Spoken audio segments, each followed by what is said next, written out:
Qualifications of the aspirant and the teacher. How are we to know a teacher then? The sun requires no torch to make him visible. We need not light a candle in order to see him. When the sun rises, we instinctively become aware of the fact, and when a teacher of men comes to help us, the soul will instinctively know that truth has already begun to shine upon it. Truth stands on its own evidence. It does not require any other testimony to prove it true. It is self effulgent. It penetrates into the innermost corners of our nature, and in its presence, the whole universe stands up and says, "This is truth." The teachers whose wisdom and truth shine like the light of the sun are the very greatest the world has known, and they are worshipped as God by the major portion of mankind. But we may get help from comparatively lesser ones also. Only we ourselves do not possess intuition enough to judge properly of the man from whom we receive teaching and guidance. So there ought to be certain tests, certain conditions for the teacher to satisfy, as there are also for the taught. The conditions necessary for the taught are purity, a real thirst after knowledge, and perseverance.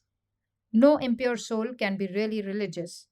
Purity in thought, speech, and act is absolutely necessary for anyone to be religious. As to the thirst after knowledge, it is an old law that we all get whatever we want. None of us can get anything other than what we fix our hearts upon. To pant for religion truly is a very difficult thing, not at all so easy as we generally imagine. Hearing religious talks or reading religious books is no proof yet of a real want felt in the heart. There must be a continuous struggle, a constant fight, an unremitting grappling with our lower nature, till the higher want is actually felt and the victory is achieved. It is not a question of 1 or 2 days, of years, or of lives. The struggle may have to go on for hundreds of lifetimes. The success sometimes may come immediately, but we must be ready to wait patiently even for what may look like an infinite length of time. The student who sets out with such a spirit of perseverance will surely find success and realization at last. In regard to the teacher, we must see that he knows the spirit of the scriptures.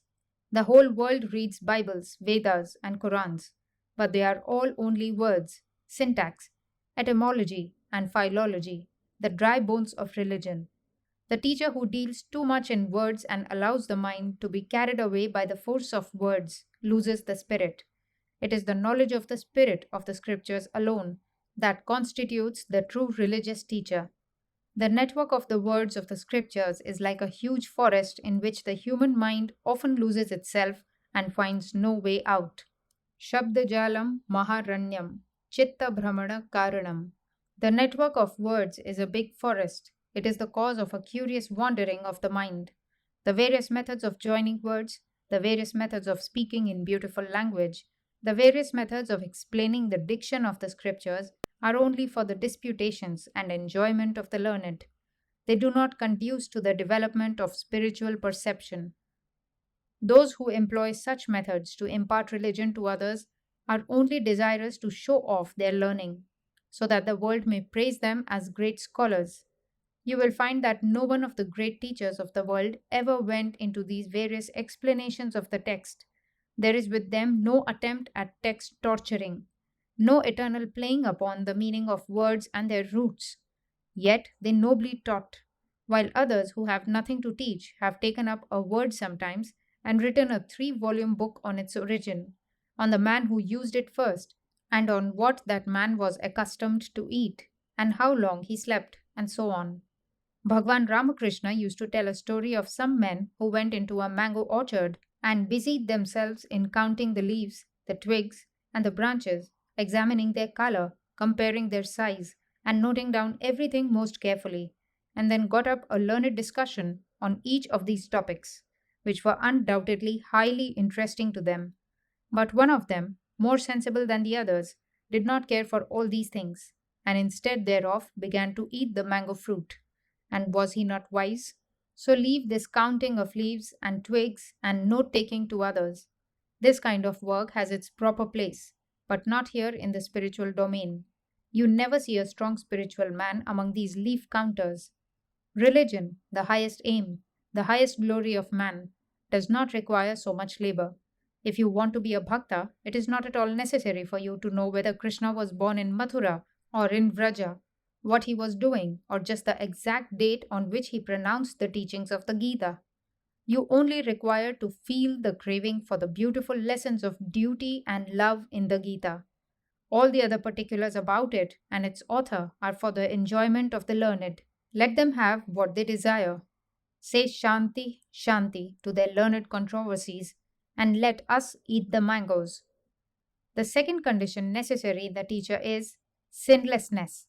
The question is often asked, why should we look into the character and personality of a teacher? We have only to judge of what he says and take that up. This is not right. If a man wants to teach me something of dynamics or chemistry or any other physical science, he may be anything he likes, because what the physical sciences require is merely an intellectual equipment. But in the spiritual sciences, it is impossible from first to last that there can be any spiritual light in the soul that is impure. What religion can an impure man teach? The sine qua non of acquiring spiritual truth for oneself or for imparting it to others is the purity of heart and soul. A vision of God or a glimpse of the beyond never comes until the soul is pure.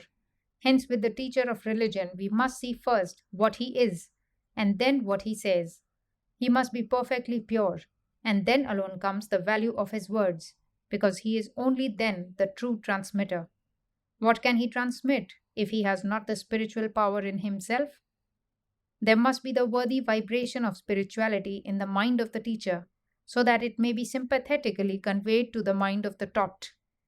The function of the teacher is indeed an affair of the transference of something, and not one of mere stimulation of the existing intellectual or other faculties in the taught.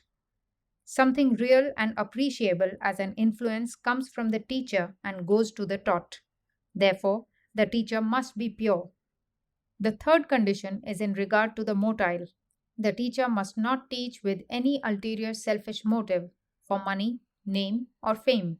His work must be simply out of love, out of pure love for mankind at large. The only medium through which spiritual force can be transmitted is love. Any selfish motive, such as the desire for gain or for name, will immediately destroy this conveying medium. God is love, and only he who has known God as love can be a teacher of godliness and God to man. When you see that in your teacher these conditions are all fulfilled, you are safe. If they are not, it is unsafe to allow yourself to be taught by him, for there is the great danger that if he cannot convey goodness to your heart, he may convey wickedness. This danger must by all means be guarded against. Shrotriyo vrijino kamahato yo brahma vittamaha. He who is learned in the scriptures, sinless, unpolluted by lust, and is the greatest knower of the Brahman, is the real teacher. From what has been said, it naturally follows that we cannot be taught to love, appreciate, and assimilate religion everywhere and by everybody. The books in the running brooks, sermons in stones, and good in everything is all very true as a poetical figure, but nothing can impart to a man a single grain of truth unless he has the undeveloped germs of it in himself. To whom do the stones and brooks preach sermons? To the human soul, the lotus of whose inner holy shrine is already quick with life. And the light which causes the beautiful opening out of this lotus comes always from the good and wise teacher. When the heart has thus been opened, it becomes fit to receive teaching from the stones or the brooks, the stars, or the sun, or the moon, or from anything which has its existence in our divine universe. But the unopened heart will see in them nothing but mere stones or mere brooks. A blind man may go to a museum, but he will not profit by it in any way. His eyes must be opened first, and then alone he will be able to learn what the things in the museum can teach. This eye opener of the aspirant after religion is the teacher. With the teacher, therefore, our relationship is the same as that between an ancestor and his descendant. Without faith, humility, submission, and veneration in our hearts towards our religious teacher, there cannot be any growth of religion in us. And it is a significant fact that where this kind of relation between the teacher and the taught prevails, There alone, gigantic spiritual men are growing. While in those countries which have neglected to keep up this kind of relation, the religious teacher has become a mere lecturer. The teacher expecting his $5 and the person taught expecting his brain to be filled with the teacher's words, and each going his own way after this much has been done. Under such circumstances, spirituality becomes almost an unknown quantity. There is none to transmit it, and none to have it transmitted to. Religion with such people becomes business. They think they can obtain it with their dollars. Would to God that religion could be obtained so easily, but unfortunately it cannot be. Religion, which is the highest knowledge and the highest wisdom, cannot be bought, nor can it be acquired from books. You may thrust your head into all the corners of the world. You may explore the Himalayas, the Alps, and the Caucasus. You may sound the bottom of the sea and pry into every nook of Tibet and the desert of Gobi. You will not find it anywhere until your heart is ready for receiving it and your teacher has come. And when that divinely appointed teacher comes, serve him with childlike confidence and simplicity. Freely open your heart to his influence and see in him God manifested. Those who come to seek truth with such a spirit of love and veneration, to them the Lord of truth reveals the most wonderful things regarding truth, goodness, and beauty.